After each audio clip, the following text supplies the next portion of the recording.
Hi, and welcome to this week's edition to my acting vlog. It's the outside edition, as you can see, and this week's vlog is called Unleash the Beast, or the animal. Yeah. So, it was a very, very cool class with Ellis. We had movement class again, and this one was about animal work, which was awesome because we've touched on it before, and I definitely have been one of those actors who have been like, animal work. What do you mean? You want me to walk like a crocodile, or what does it mean if I took a bear as inspiration for my character? Surely I didn't grow a lot of hair and start eating fish and grow my nails out. So it's more, what does that actually mean to do animal work? And is it along the lines of like, be a tree? Funnily enough, it is. So we started off the class with warming up, and did some really nice physical work with imagery of being like uh, molding clay on the ground, like actually behaving as if we were molding clay, but then you become the clay. How does that physicality come into your body? And then we from that went into being a furnace, and the heat shining out of your chest and your head and your hands. And it was really cool because of the warm up. Our bodies had warmed up physically, and then to then introduce an image like a furnace, because the blood already was pulsating, it really, you could, at least I've really felt like the heat radiating out of my hands, and so it really helped me to like be more conscious of my body, and like link to the imagery. And it was basically the idea of like, what is a wintry person like? For example, can you find attributes there in nature? Ice, crackling hard, nothing sticks, or ice freeze burn, or things like that. And so it's not just animal work; it's also actual nature work. So how would someone be if they were wise, like an elk tree, or something like that? And so we worked with things like moving with a long neck. How would you move if you had a long neck? And it was interesting because to also see in the room how people walked around, and they did it very descriptive and very performative. And that's a big thing, is that we show how we would walk around with a long neck, but don't actually think about it. And it's not so much about actually demonstrating. I'd say that's the word, demonstrating that I have long legs or a long neck, or whatever the image is that we're using. It's about actually tapping into the inner image and the physicality of it. How would that affect my gravity point? How would that affect my movement? Things like that. So not actually starting doing big steps and things like that if you've got long legs, maybe, but just how would your actual body change in your demeanor, and then what can you see out of that? What type of character develops out of that? Does with long neck, and moving with a long neck, does that then translate to maybe a high status, royalty, or someone who's very calculated and careful? That was interesting. And then we did something like crystal hands, which was cool. And then I interacted with a fellow actress, and it turned us using the image of crystal hands and delicacy, turned into something that was actually quite intimate, and not like two lovers actually, now you must be sensual and touch each other. Us working with an image like that became something that said so much more. And that's what Alice as well was saying. It was like, at the end of the day, all we're wanting to do is move each other, and we want to. And what is it about actors that just grab you and just have such a depth of humanity that allows you to then interpret your own stories into as well. And I think that's the big thing for us, that we have to learn, and it keeps on coming back to that as well. It's not so much doing a presentation on what the character should be, or the behavior or the emotion should be. It's about providing like a canvas platform with, base lines and paints that then your audience then kind of like completes with you and finishes and plays into. So it's really a joint thing that you do. So that I found interesting, and a big light bulb went up for me, again coming onto the animal work, was it's not about now, be a giraffe, and then being like, ooh, now I have a long neck, and I, eat from the trees, and I move a lot around with long legs and things like that.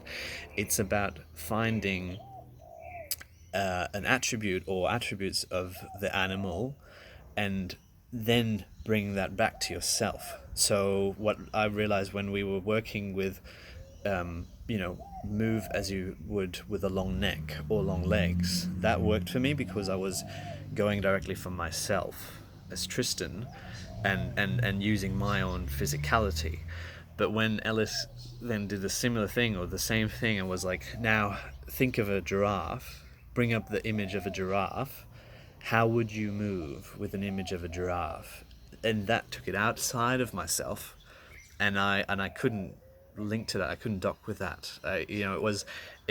Again, that's more so when I actually went into presentation mode and was like, ooh, now how does a giraffe move?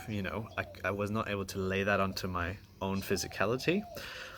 That was very interesting insight. So it's not be the bear.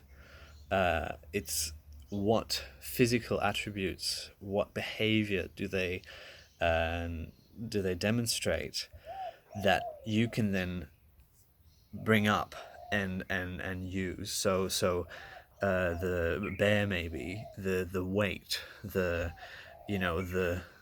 swaying movement, things like that. So find your image, yes, your external image of like the bear, the giraffe, or whatever. Then find their essence and their physicalities, but bring it back to yourself, and I'd say lose the image of the animal in that sense. So it's using that as an in. And when we did that was interesting, because that's when like you find another addition to your character, I guess, if you're looking to create one, and so with us, mine was peacock, and it was cool because when I was asked, why peacock, I started speaking about it. I became very wordy, and it was all word, descriptive, instead of like just bringing it back to the essence of it. But then when I actually, interestingly as well though, when I was speaking about it, I was bringing the physicality in, and other people as well when they were talking about their animal, so talking about peacock, I'd go like, out and bring it into my body, talking about it. So it's there when you're actually speaking about it as well. But then to just bring it back in and find those few things that you can then add to your character.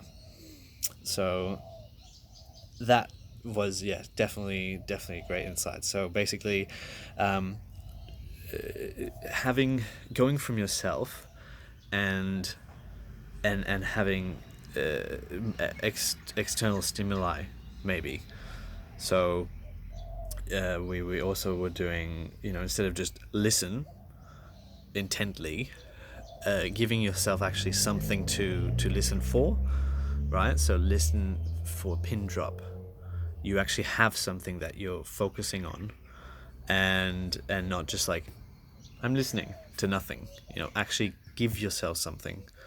give yourself something to listen to. And I think that's what it is. It's the imagery again that you then can apply to yourself.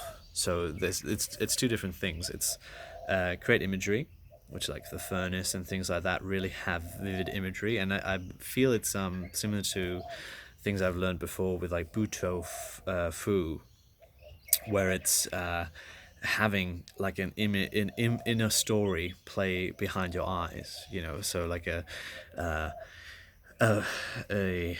tree in the middle of the forest in autumn, red and yellow leaves fall from your branches.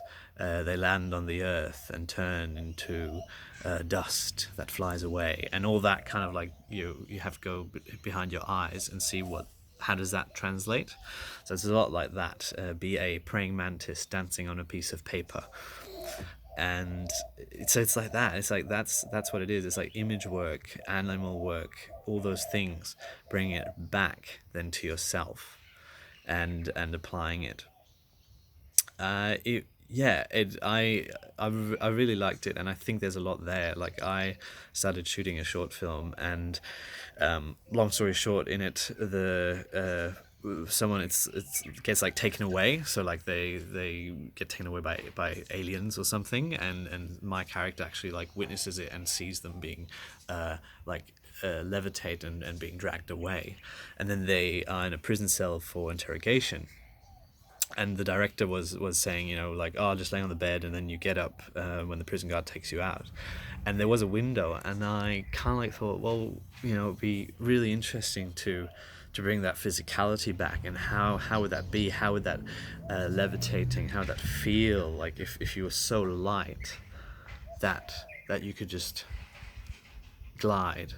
And so I stood in front of the window and kind of like looked up and just thought about that, like not about like, oh, I'm levitating, but actually like, how would it be if I weighed nothing, if there was no gravity, and how would that be? And so it'd be interesting to see. I haven't seen the result of it yet, but it felt right, and it gave me something to do than just lay on my bed and then get up and then walk out the cell. So I feel it gave us a different level as well, that your audience then doesn't see into particularly, but they might then see, oh, that's like a comparable image to the other character being dragged away. So it's you also have to a bit do your own co-directing. I think it's important when you're acting, that is, yes, obviously you have a director, but also what can you give to that? What can you suggest? What can you offer as well? And they either take it or leave it. But if you don't put it out there, it's just going to be, step. So it's a co-creation again, and that's your chance to give your own little direction to things. And I think that's our responsibility as well, not to just be like, oh, I am here, I'm a tool, the director is going to tell me where to stand and where to walk to. It's like, well, what can I bring to that, and what tools can I use, like image work and animal work, and those stimuli, to then enrich that and add to it, and just have fun as well. Like it's just, that's more fun to play with than just laying on my bed and then getting up and walking out the cell. So at the end of the day, you got to keep yourself entertained as well, so play around with things. It was really great to actually straight away be able to apply this work that we were doing. So I enjoyed that very much, and I'm planning to do that more throughout the duration of the short film. We'll see what happens. Bye. Have a great week.